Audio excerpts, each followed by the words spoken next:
Hello friends, good morning.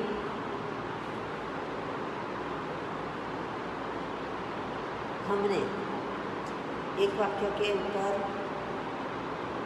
और 2-3 वाक्य के उत्तर समझने की कोशिश की, बराबर।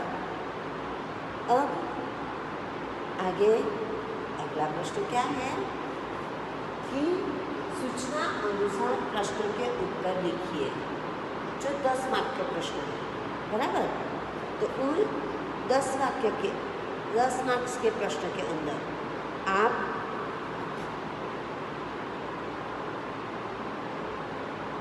आपको खाली जगह पूछी जा सकती है, सही गलत, सही जोड़ मिलाओ, अनुवाद या प्रश्न के उत्तर भी पूछे जा सकते हैं, बराबर। जो सूचना दी है उस हिसाब से आपको उत्तर लिखना है, समझे आप। तो आज हम पद्य विभाग के ऐसे 1 का लेसन 5 और ऐसे 2 का लेसन नंबर 1 और 5, 3 लेसन में से कुछ जानने की कोशिश करेंगे। तो उनमें से सही गलत हो, खाली जगह हो या फिर सही जोड़ मिलाओ हो, कुछ भी हो, मैं आपको समझाती हूँ, आप ध्यान से समझिए और जो प्रश्न में आए वह आप लिख सकोगे और लिखेंगे। तो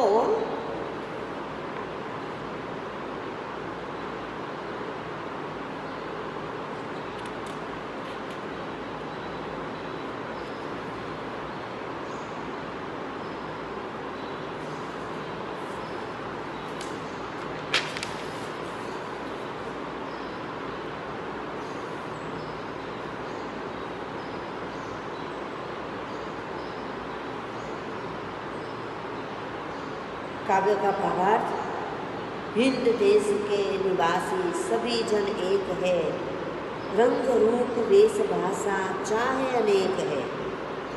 यानी कि प्रस्तुत पंक्ति में कवि कहते हैं कि भारत देश में रहने वाले सभी लोग एक है, उनके रंग रूप वेशभूषा और भाषा भले ही अलग अलग है, फिर भी हम सब एक है। तो ये इनका भावार्थ था, बराबर। अब दूसरी पंक्ति कौन सी है कि धर्म है अनेक, जिनका सार वही है, पंथ है निराले, सबकी मंजिल तो एक है। यहाँ कवि क्या कहते हैं कि प्रस्तुत पंक्ति में कवि कहते हैं कि हमारे धर्म अनेक है पर उनका सार एक ही है, सभी के रास्ते अलग अलग है पर सबका लक्ष्य तो एक ही है, जो मनुष्य को श्रेष्ठ बनाए, और वही हमारा लक्ष्य है ना, मंजिल है। अब यहाँ एक पैराग्राफ है जिनमें आपको क्या करना है, तो औरत या लड़की कुछ लिखा हो ऐसा, तो उसकी जगह आपको औरत की जगह आदमी और लड़की की जगह लड़का करके पूरा वाक्य फिर से बदलकर लिखना होगा। यानी कि लिंग बदल गई ना, तो ये लिंग बदलकर आपको पूरा पैराग्राफ यानी कि परिच्छेद फिर से लिखना है। एक मोटी औरत जा रही थी, तो क्या करोगे, एक मोटा आदमी जा रहा था, पीछे पीछे एक लड़की चल रही थी, तो पीछे पीछे एक लड़का चल रहा था। लड़की छोटी और पतली थी, तो लड़का छोटा और पतला था। औरत को पता चला तो घूर कर बोली। आदमी को पता चला तो घूर कर बोला, ये लड़की, ये लड़के मेरे पीछे पीछे क्यों चल रही है? तो मेरे पीछे पीछे क्यों चल रहा है? लड़की भोलेपन से बोली। तो लड़का भोलेपन से बोला, मैं तो केवल छांव के नीचे चल रही थी। मैं तो केवल छांव के नीचे चल रहा था। है ना? समझ गए आप? तो ये पैराग्राफ ध्यान रखना, इस तरह से कोई भी पैराग्राफ आए तो आप उसका लिंग बदलना हो तो पूरा वाक्य लिंग का बदल जाएगा। इसके अलावा हम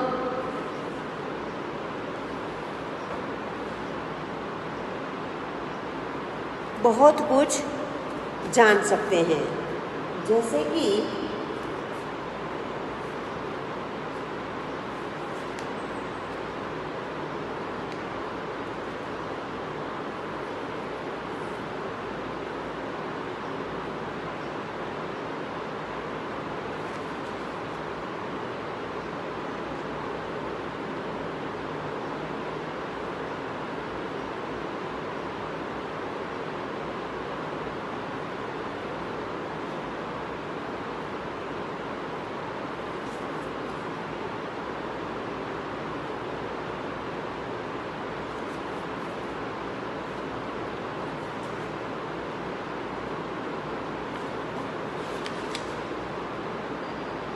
पहले लेसन में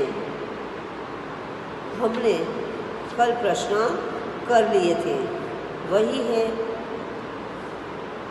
और अब पांचवा लेसन देख लेते हैं कि पांचवें लेसन में कुछ है जानने के लिए। तो बहुत कुछ है। क्या है?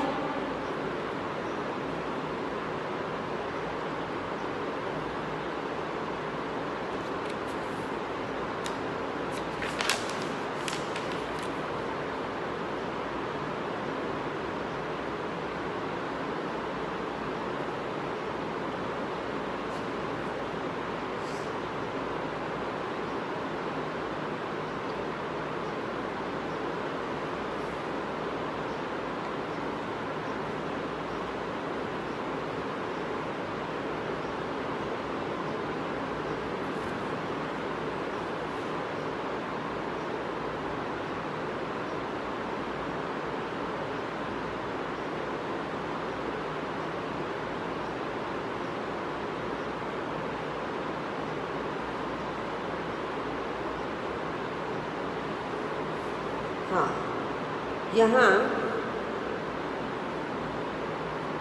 आपको वाक्य पूर्ण करना है। मनुष्य चाहे तो काल को, खाली जगह, तो आप वहाँ क्या लिख सकोगे? काल को थाम ले, थाम सकता है। मनुष्य चाहे तो धरती को अंबर से जोड़ दे सकता है। बराबर? मनुष्य चाहे तो माटी से अमरूद निचोड़ सकता है। तो इस तरह की खाली जगह आपको पूछी जाए जो आपको ध्यान में रखनी है। बराबर? इसके अलावा सही जोड़ मिलाओ तो मनुष्यों की आत्मा में स्वयं भगवान है। मनुष्य के नयनों में भूचाल है, तांडव का ताल है। मनुष्य की भ्रुकुटों में भ्रुकुटी में तांडव का ताल है और मनुष्य के नयनों में ज्वाल है। मनुष्य की वाणी में युग का आह्वान है। और मनुष्य की छाती में महाकाल है। जो सही जोड़ मिले और पूछे या खाली जगह पूछे या सही गलत इसमें से पूछे तो आपको पता होना चाहिए, बराबर। अब काव्य पंक्ति पूर्ण करो। तो काव्य पंक्ति में तू जो चाहे से भगवान है रे। तो काव्य क्या होगा? तू जो चाहे पर्वत पहाड़ों के फोड़ दे, तू जो चाहे दुनिया के मुख को भी मोड़ दे, तू जो चाहे माटी से अमृत निचोड़ दे, तू जो चाहे धरती को अंबर से जोड़ दे। अमर तेरे प्राण मिला तुझको वरदान, तेरी आत्मा में स्वयं भगवान है रे। अब दूसरी कौन सी है? तो पापों का प्रलय से उड़ान है रे। तो पापों का प्रलय रुके, पशुता का शीश झुके, तू जो अगर हिम्मत से काम ले, गुरु सा मतिवान, पवन सा तू गतिमान, तेरी नभ में नभ से भी ऊंची उड़ान है रे। तो ये काव्य आपको मुखपाठ करना होगा, बराबर। अब यहाँ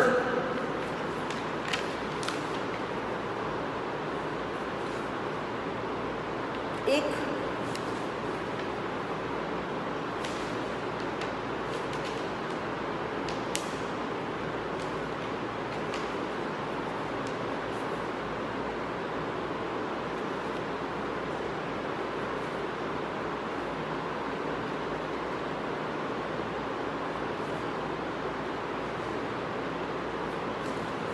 आदर्श नागरिक। आदर्श नागरिक किसे कहोगे आप?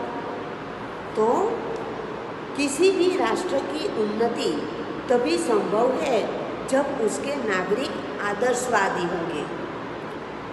अच्छे नागरिक ही अच्छे समाज का निर्माण कर सकते हैं और अच्छे समाज से ही अच्छा राष्ट्र बन सकता है। बच्चों में इस तरह के संस्कार दिए जाए क्योंकि बड़े होकर एक आदर्श नागरिक बने और अपने कंधों पर अपने देश की जिम्मेदारियों का बोझ उठा सके।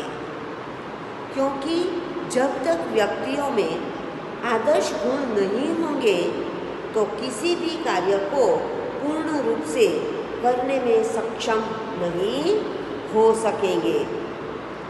जिस व्यक्ति के जैसे संस्कार होंगे वह ऐसा ही कार्य करता है।